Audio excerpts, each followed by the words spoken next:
Hi everyone, welcome back to another video from Tutorialify. In today's episode, we will be learning how to see layers on Canva. If you want to find and view your layers in Canva, open the Canva application on your mobile device or on your web browser and then log in.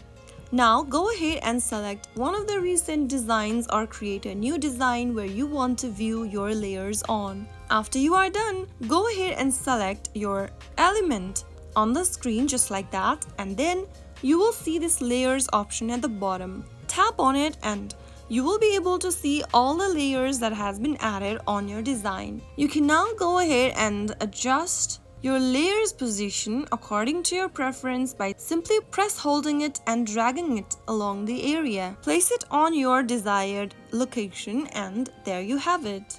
That is how you can find your layers in Canva. If you found the video to be helpful, go ahead and give us a thumbs up.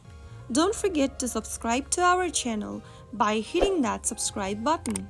Press the bell icon so that you'll never miss out another upcoming upload from us. I will be back again in the next episode. Thank you for watching.